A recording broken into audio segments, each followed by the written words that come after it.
नमस्कार विद्यार्थी मित्रांनो, जनता हायस्कूल ज्युनियर कॉलेज शिरोळमधील इयत्ता 10वीमधील भूगोल ह्या विषयामधील प्रकरण क्रमांक 3 प्राकृतिक रचना व जलप्रणाली याविषयी आपण आज माहिती घेणार आहोत.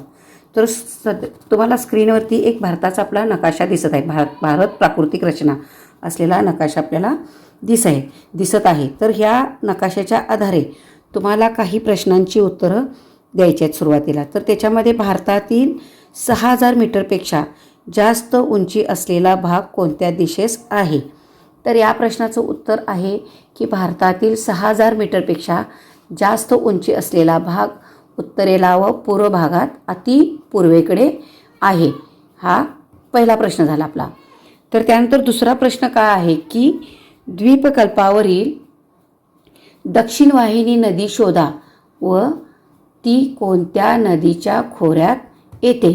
ती कोणत्या नदीच्या खोऱ्यात येते? तर त्या प्रश्नाचं उत्तर आहे की वैनगंगा द्वीपकल्पावरील दक्षिण वाहिनी नदी गोदावरी नदीच्या खोऱ्यात येते. प्रश्नाचं उत्तर समजलं का?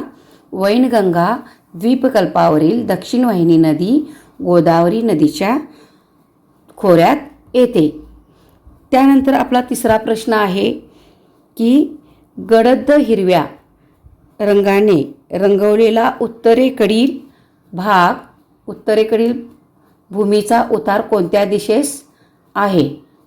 तर ह्याचं उत्तर आहे गडद हिरव्या रंगाने दाखवलेला उत्तरेकडील भूमीचा उतार पूर्व दिशेस आहे.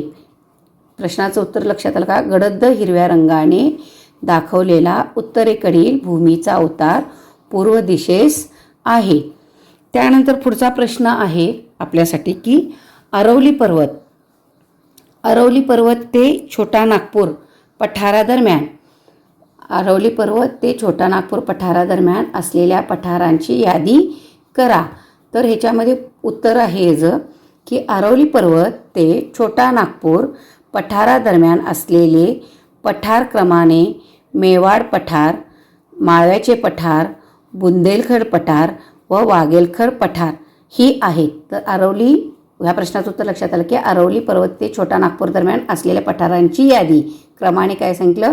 मेवाड पठार, माळव्याचे पठार, बुंदेलखंड पठार आणि वाघेलखंड पठार हे येतं. त्यानंतर पुढचा प्रश्न काय आहे की पूर्व घाटातील शिखरांची नावे सांगा. पूर्व घाटातील शिखरांची नावे सांगा असं तुम्हाला प्रश्न आहे. तर त्याच्यामध्ये पूर्व घाटातील शिखरांची नावे आपल्याला सांगायचं आहे की पूर्व घाटामधील शिखराचं नाव आहे मलयगिरी आणि महेंद्रगिरी ही शिखरं आहेत. तर मलयगिरीची उंची आहे ती 1187 मीटर इतकी आहे आणि महेंद्रगिरीची उंची आहे 1501 मीटर इतकी उंची आहे. त्यानंतरचा पुढचा प्रश्न आपला आहे की ब्रह्मपुत्रेच्या सखल मैदानी प्रदेशाची सीमा कोणत्या पर्वतीय भागांनी अंकित आहे? प्रश्न काय आलं? ब्रह्मपुत्रेच्या सखल मैदानी प्रदेशाची सीमा कोणत्या पर्वतीय भागांनी अंकित केलेली आहे? तर त्या प्रश्नाचं उत्तर आहे ब्रह्मपुत्रेच्या सखल मैदानी प्रदेशाची सीमा दाफल टेकड्या, पतकोई व नागा टेकड्या, जैतीय टेकड्या, खासी टेकड्या आणि गारो टेकड्या. लक्षात येतं का? ब्रह्मपुत्रेच्या सखल मैदानी प्रदेशाची सीमा दाफल टेकड्या, पतकोई व नागा टेकड्या आणि जैतीय टेकड्या, खासी टेकड्या आणि गारो टेकड्या ही ब्रह्मपुत्र या नदीच्या सखल मैदानी प्रदेशात आढळून येणाऱ्या पर्वतीय भागांची नावे आहेत.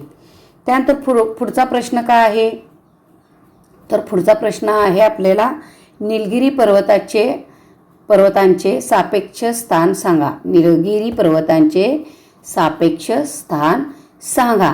त्याचं उत्तर आहे पश्चिम घाट व पूर्व घाटाला जोडणारी निलगिरी पर्वतांची रांग तामिळनाडूच्या पश्चिम आणि कर्नाटकाच्या दक्षिण व केरळ उत्तर सीमांतर्गत आहेत. प्रश्नाचं उत्तर लक्षात आलं का बघा? पश्चिम घाट व पूर्व घाटाला जोडणारी निलगिरी पर्वतांची रांग तामिळनाडूच्या पश्चिम आणि कर्नाटकच्या दक्षिण व केरळ सीमांतर्गत आहेत. त्यानंतर पुढचा प्रश्न आहे, सह्याद्री पर्वताची उंची कोणत्या दिशेने वाढत जाते?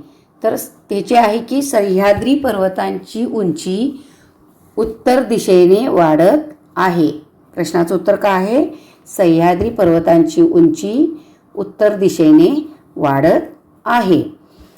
पुढचा प्रश्न काय? विंध्य पर्वत कोणत्या नदी खोऱ्यांचा जलविभाग आहे?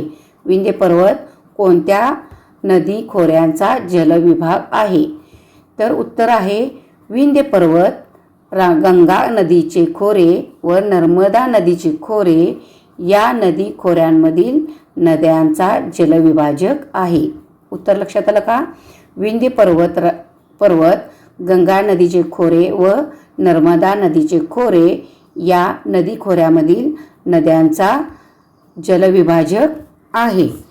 त्यानंतर काय सांगितले आपल्याला की परत आपल्याला दुसरा नकाशा दिलेला आहे, तो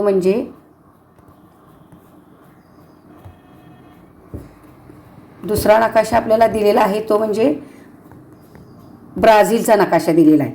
आकृती 2.3.2.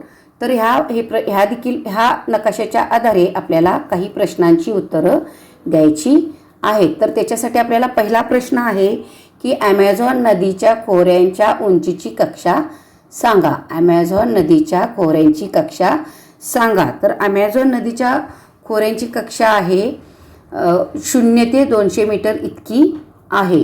0 ते 200 मीटर इतकी आहे. त्यानंतर पुढचा प्रश्न आहे, ॲमेझॉनचे खोरे कोणत्या 2 उच्चभूमी दरम्यान आहेत? ॲमेझॉनचे खोरे कोणत्या 2 उच्चभूमींच्या दरम्यान आहे? तर ॲमेझॉनचे खोरे ब्राझीलच्या उत्तरेकडील गियान उच्चभूमी व दक्षिणेकडील ब्राझील उच्चभूमी या 2 उच्चभूमीच्या दरम्यान आहे. पुढचा प्रश्न आहे आपल्यासाठी की 500 ते 1000 मीटर उंची असलेल्या प्रदेशाचे निरीक्षण करा.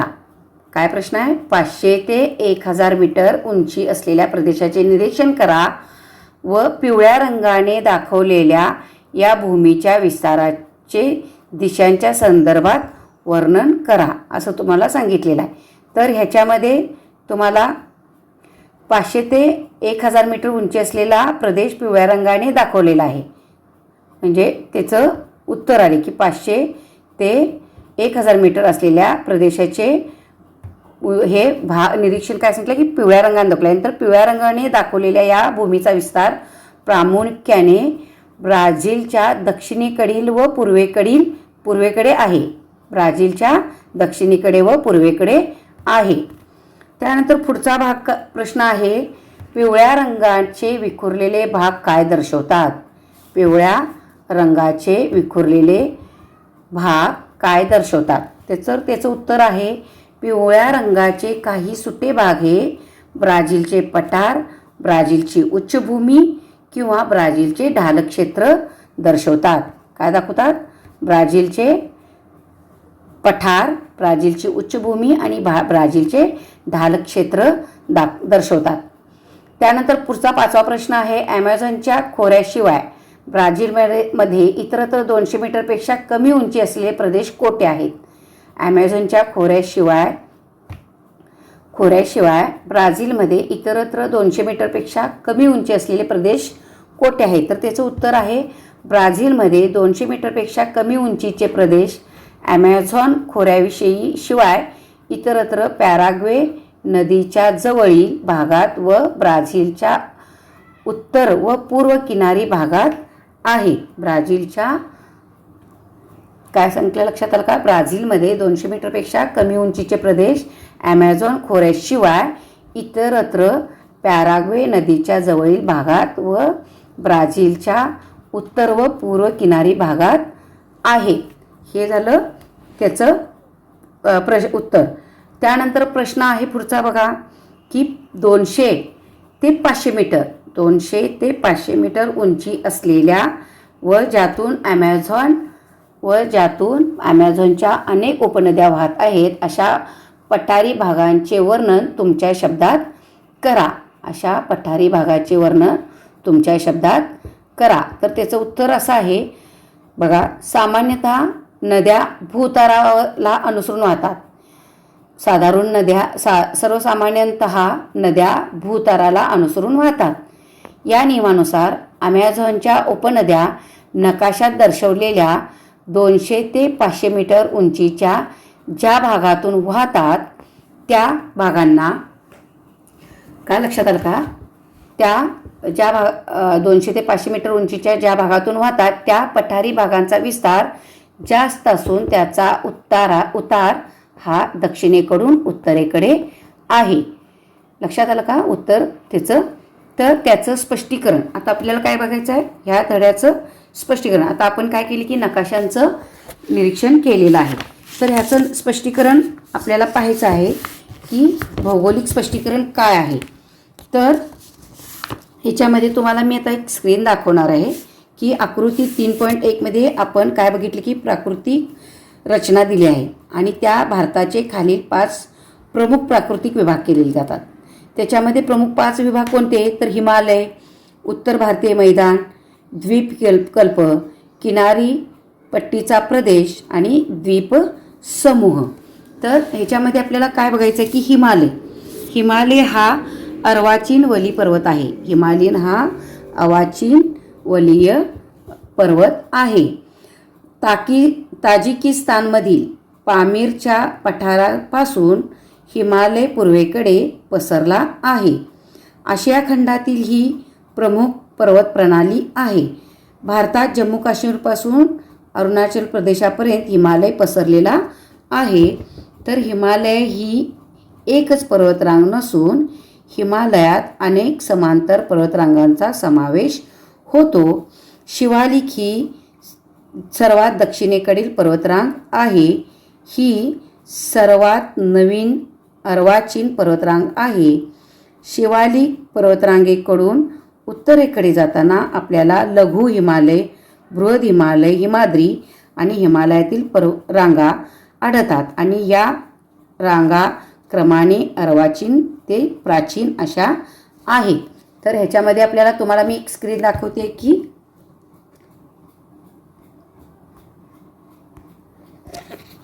ते तुम्ही जरा लक्ष देऊन ऐका. बघा काय सांगितलं की मैदान, द्वीपकल्प, किनारपट्टीचा प्रदेश, द्वीप समूह. हिमालय हा अर्वाचीन वली पर्वत आहे. ताजिकिस्तानमधील पामीरच्या पठारापासून हिमालय पूर्वेकडे पसरला आहे. आशिया खंडातील ही प्रमुख पर्वत प्रणाली आहे. भारतात जम्मू काश्मीर पासून अरुणाचल प्रदेशापर्यंत हिमालय पसरला आहे. हिमालय ही एकच पर्वतरांग नसून हिमालयात अनेक समांतर पर्वतरांगांचा समावेश होतो. शिवालिक ही सर्वात दक्षिणेकडील पर्वतरांग आहे. ही सर्वात नवीन अर्वाचीन पर्वतरांग आहे. शिवालिक पर्वतरांगेकडून उत्तरेकडे जाताना आपल्याला लघु हिमालय, बृहद हिमालय, हिमाद्री व हिमालया पलीकडील रांगा आढळतात. या रांगा अनुक्रमे अर्वाचीन ते प्राचीन अशा आहेत. याच पर्वतरांगांचे पश्चिम हिमालय म्हणजेच काश्मीर हिमालय, मध्य हिमालय म्हणजेच कुमाऊ हिमालय व पूर्व हिमालय म्हणजेच आसाम हिमालय असेही भाग केले जातात.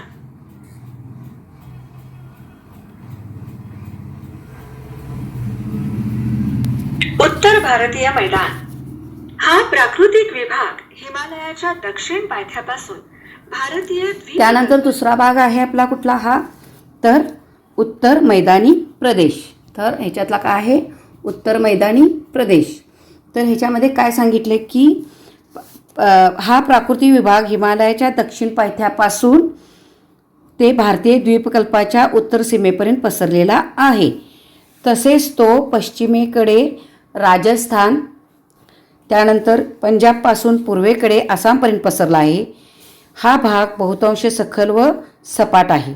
हा भाग बहुतांश कसा आहे, पश्चिमेकडून राजस्थान पंजाबकडे आणि पूर्वेकडून आसामपर्यंत पसरलेला आहे. हा भाग बहुतांश सखल आणि सपाट आहे.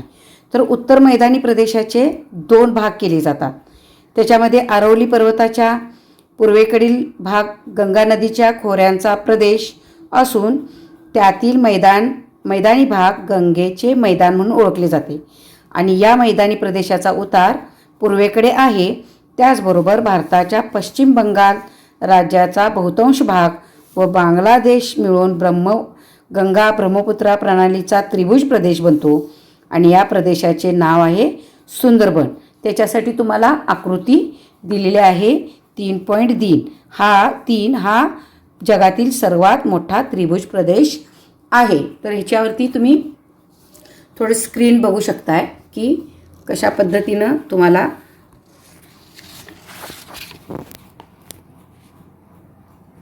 प्रदेशाचे 2 विभाग केले जातात. अरवली पर्वताच्या पूर्वेकडील भाग गंगा नदीच्या खोऱ्याचा प्रदेश असून त्यातील मैदानी भाग गंगेचे मैदान म्हणून ओळखला जातो. या मैदानी प्रदेशाचा उतार पूर्वेकडे आहे. भारताच्या पश्चिम बंगाल राज्याचा बहुतांश भाग व बांगलादेश मिळून गंगा ब्रह्मपुत्रा प्रणालीचा त्रिभुज प्रदेश बनतो. या प्रदेशाचे नाव सुंदरबन आहे. आकृती 3.3 पहा. हा जगातील सर्वात मोठा त्रिभुज प्रदेश आहे. उत्तर भारतीय मैदानाच्या पश्चिम भागात वाळवंट आहे. हे थरचे वाळवंट किंवा मरुस्थली या नावाने प्रसिद्ध आहे. राजस्थानचा बहुतांश भाग या वाळवंटाने व्यापला आहे. याच्या उत्तरेकडील भागास पंजाबचा मैदानी प्रदेश म्हणून ओळखतात. हा प्रदेश अरवली पर्वत व दिल्ली डोंगर रांगा यांच्या पश्चिमेकडे पसरलेला आहे. या मैदानाची निर्मिती सतलज व तिच्या उपनद्यांच्या संचयन कार्यातून झालेली आहे. पंजाब मैदानाचा सर्वसाधारण उतार पश्चिमेकडे आहे. या मैदानी प्रदेशातील मृदा सुपीक असल्याने येथे शेती व्यवसाय मोठ्या प्रमाणात चालतो.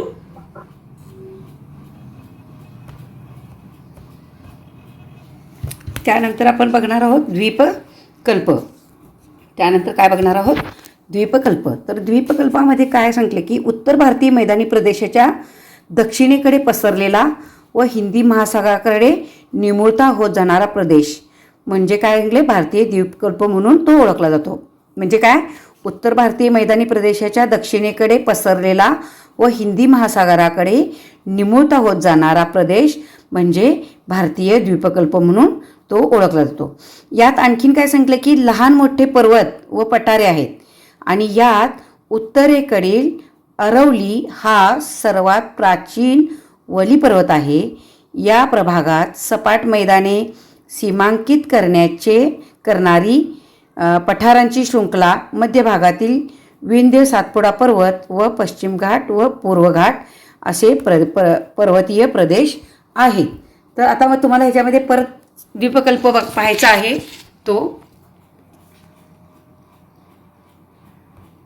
द्वीपकल्प उत्तर भारतीय मैदानी प्रदेशाच्या दक्षिणेकडे पसरलेला व हिंदी महासागराकडे निमुळता होत जाणारा प्रदेश भारतीय द्वीपकल्प म्हणून ओळखला जातो. यात अनेक लहान मोठे पर्वत व पठारे आहेत. यात उत्तरेकडील अरवली हा सर्वात प्राचीन वली पर्वत आहे. या भागात सपाट मैदाने सीमांकित करणारी पठारांची शृंखला, मध्य भागातील विंध्य सातपुडा पर्वत तर पश्चिम घाट व पूर्व घाट असे पर्वतीय प्रदेश आहेत.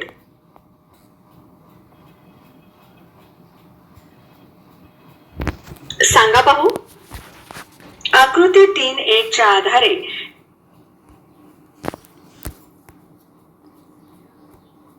त्यानंतर आपण काय बघायचं की आकृती 3.1 च्या आधारे आपल्याला खालील प्रश्नांची उत्तरं द्यायची आहेत. तर खालील प्रश्नांची उत्तरे काय द्यायची आहेत आपल्याला, तर आपल्याला पहिला प्रश्न आहे आपल्याला याच्यामध्ये की अरवली पर्वत कोणत्या दिशेला पसरलेला आहे. अरवली पर्वत कोणत्या दिशेला पसरलेला आहे? तर त्याचं उत्तर आहे की अरवली पर्वत हा भारताच्या पश्चिमेकडील भागात नैऋत्य ईशान्य दिशेला पसरलेला आहे. अरवली पर्वत हा आपला, ह्याचं उत्तर बघा, अरवली पर्वत हा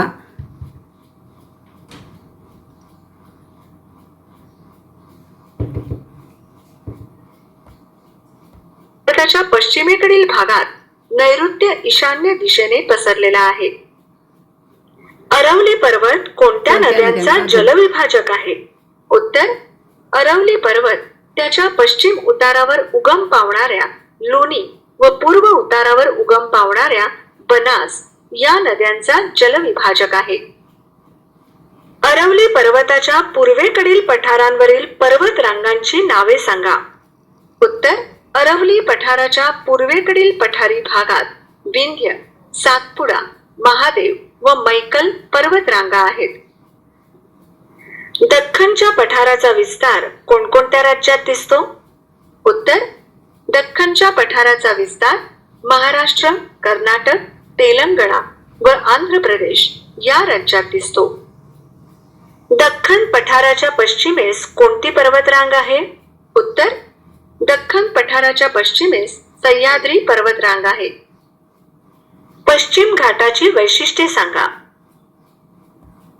उत्तर, भारताच्या दक्षिणेकडे. तर आपल्याला काय प्रश्न काय आहे की पश्चिम घाटाची वैशिष्ट्ये सांगा म्हणून सांगितले. तर पश्चिम घाटाची वैशिष्ट्ये काय येतील? तर पहिल्यांदा हा आहे ह्याच्यामध्ये भारताच्या दक्षिणेकडील दख्खनच्या पठाराच्या पश्चिम भागातील पर्वतरांग पश्चिम घाट म्हणून ओळखली जात असून त्याची वैशिष्ट्ये खालीलप्रमाणे. तर त्याचं स्थान आहे दक्षिण पठाराच्या पश्चिम भागात आहे. त्याचा विस्तार जो आहे पश्चिम घाटाचा विस्तार आहे की भारताच्या पश्चिम किनारपट्टीला समांतर असा दक्षिणोत्तर दिशेने म्हणजे 1600 किलोमीटर इतका विस्तारलेला आहे. म्हणजे तापी नदीच्या मुखापासून ते कन्याकुमारीपर्यंत विस्तारलेला आहे. त्यानंतर त्याचा भूप्रदेश, त्याचा भूउतार कसा आहे? तर पश्चिम घाटातील पर्वतांचा भूउतार पश्चिमेकडे तीव्र आणि पूर्वेकडे तुलनेने मंद आहे. काय आलं लक्षात वैशिष्ट्य आली का? बघा, तर पश्चिम घाटाची वैशिष्ट्ये काय? तर एक दख्खन पठाराच्या पश्चिम भागास आहे.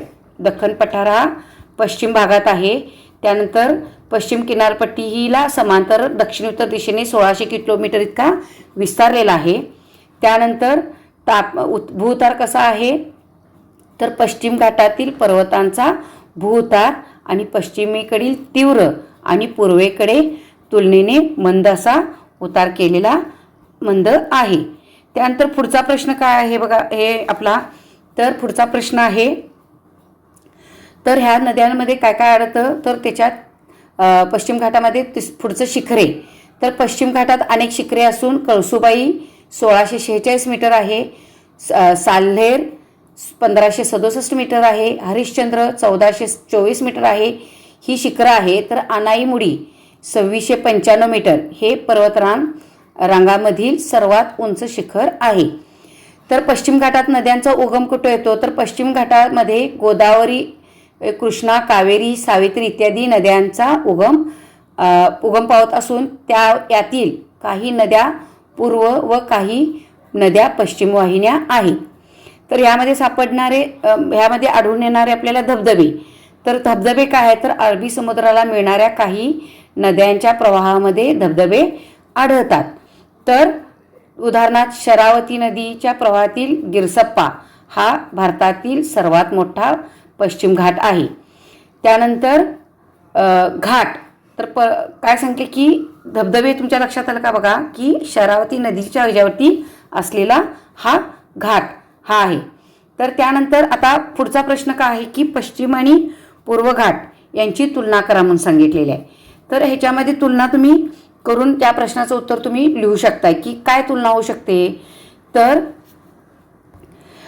दख्खनच्या पठारावर भारताच्या पश्चिम किनाऱ्यालगत समांतर अशी दक्षिणोत्तर दिशेने पसरलेली पर्वतरांग म्हणजे पश्चिम घाट म्हणून ओळखला जातो. तर दख्खनच्या पठाराच्या पूर्व सीमेवर पूर्व घाट असून अनेक नद्यांनी हा भाग छेदलेला आहे. दुसरं काय की पूर्व घाटातील डोंगरांची शृंखला एकजिन्सी किंवा सलग नसून त्या त्या भागातील डोंगर शृंखला स्थानिक नावाने ओळखली जाते. दुसरं काय आहे की 2 नंबरचं आहे पश्चिम घाटाची उंची प्रत्येक ठिकाणी वेगवेगळी असून तिची सरासरी उंची 1000 ते 1300 मीटर इतक्या दरम्यान आहे, तर पूर्व घाटाची 600 मीटर इतकी आहे. पश्चिम घाटातील सर्वोच्च शिखर अनाईमुडी हे असून त्याची उंची 2695 इतकी आहे. तर आंध्र प्रदेशात येणाऱ्या पूर्व घाटाच्या भागात आरोयाकोंड हे पूर्व घाटातील 1680 मीटर उंचीचे शिखर आहे. तर ह्यानंतर आपण पुढचा हे बघणार आहोत. तर किनारपट्टीचा प्रदेश. तर किनारपट्टीच्या प्रदेशामध्ये आपण काय बघणार आहोत, तर भारताला सुमारे 7500 किलोमीटर इतका लांबीची किनारपट्टी लाभलेली आहे. त्यानंतर द्वीपकल्पाच्या पूर्वेकडे व पश्चिमेकडे ही किनारपट्टी आहे. तर या दोन्ही किनारपट्टीमध्ये बराचसाच फरक आहे. त्याच्यामध्ये काय सांगितले की द्वीपकल्पाच्या पूर्वेकडे व पश्चिमेकडे ही किनारपट्टी आहे आणि या दोन्ही किनारपट्टीमध्ये बराच फरक आहे. त्यानंतर पश्चिम किनारपट्टी अरबी समुद्राला लागून आहे. पश्चिम किनारपट्टी ही अरबी समुद्राला लागून आहे. हा किनारा खडकाळ आहे. पश्चिम घाटातून अनेक डोंगरांच्या शाखा या किनाऱ्यापर्यंत आल्या आहेत. या किनारपट्टीच्या रुंदीही कमी आहेत. पश्चिम घाटातून वेगाने वाहणाऱ्या अनेक लहान नद्या व किनाऱ्यावर उतरतात, त्यामुळे या नद्यांच्या मुखाशी खाड्या तयार झाल्या असून त्रिभुज प्रदेश आढळत नाहीत. किनारा बंगालच्या उपसागराला लागून आहे. हा किनारा बंगालच्या संचयनाने बनला आहे. या किनाऱ्याला अनेक पूर्ववाहिनी नद्या पश्चिम घाटातून व पूर्व घाटातून येऊन मिळतात आणि दूरवरून येणाऱ्या अनेक नद्या पूर्व किनाऱ्यावर आल्यावर जमिनीच्या मंद उतारात कमी वेगाने वाहतात आणि त्यामुळे त्यांनी वाहून आणलेल्या गाळाचे संचयन होऊन याचं काय होतं, ह्याच्यातून किनारपट्टीचा प्रदेश तयार होतो आणि या नद्यांच्या मुखाशी त्रिभुज प्रदेश असतो. या मुखाच्या ह्याच्याशी काय आहे, त्रिभुज प्रदेश असतो. तर आपण आता ह्याची स्क्रीन बघणार आहोत. किनारपट्टीचा प्रदेशाची आपण स्क्रीन बघणार आहोत. भारताला सुमारे 7500 किलोमीटर लांबीची किनारपट्टी लाभलेली आहे. द्वीपकल्पाच्या पूर्वेकडे व पश्चिमेकडे ही किनारपट्टी आहे. या दोनही किनारपट्टींमध्ये बराच फरक आहे. पश्चिम किनारा अरबी समुद्राला लागून आहे. हा किनारा खडकाळ आहे. पश्चिम घाटातून अनेक डोंगरांच्या शाखा या किनाऱ्यापर्यंत आल्या आहेत. या किनारपट्टीची रुंदीही कमी आहे. पश्चिम घाटातून वेगाने वाहणाऱ्या अनेक लहान नद्या या किनाऱ्यावर उतरतात, त्यामुळे या नद्यांच्या मुखाशी खाड्या तयार झाल्या असून त्रिभुज प्रदेश आढळत नाहीत. पूर्व किनारा बंगालच्या उपसागराला लागून आहे. हा किनारा नद्यांच्या संचयनाने बनला आहे. या किनाऱ्याला अनेक पूर्ववाहिनी नद्या पश्चिम घाटातून व पूर्व घाटातून येऊन मिळतात. दूरवरून येणाऱ्या अनेक नद्या पूर्व किनाऱ्यावर आल्यावर जमिनीच्या मंद उतारामुळे कमी वेगाने वाहतात, त्यामुळे त्यांनी वाहून आणलेल्या गाळाचे संचयन या किनारपट्टीच्या प्रदेशात होते. या नद्यांच्या मुखाशी त्रिभुज प्रदेश आढळतात. त्यानंतर द्वीपसमूह. भारताच्या मुख्य भूमीच्या किनाऱ्याजवळ अनेक लहान मोठी बेटे आहेत. त्यांचा समावेश किनारी बेटे या गटात केला जातो.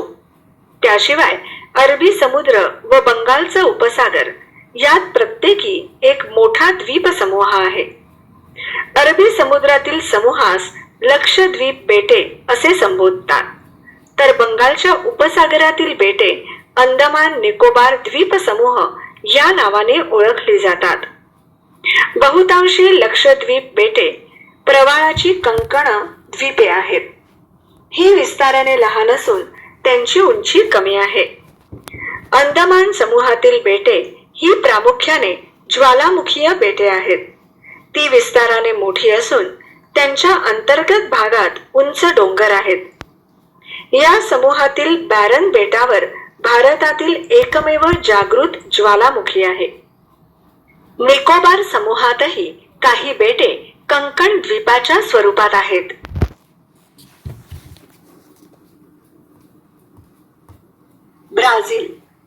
ब्राझीलच्या नकाशात तर यानंतर आपण काय करणार आहोत की ब्राझील आपण माहिती घेणार आहोत. तर ब्राझीलच्या विषयाची माहिती आपण पुढच्या तासामध्ये घ्यायची आहे.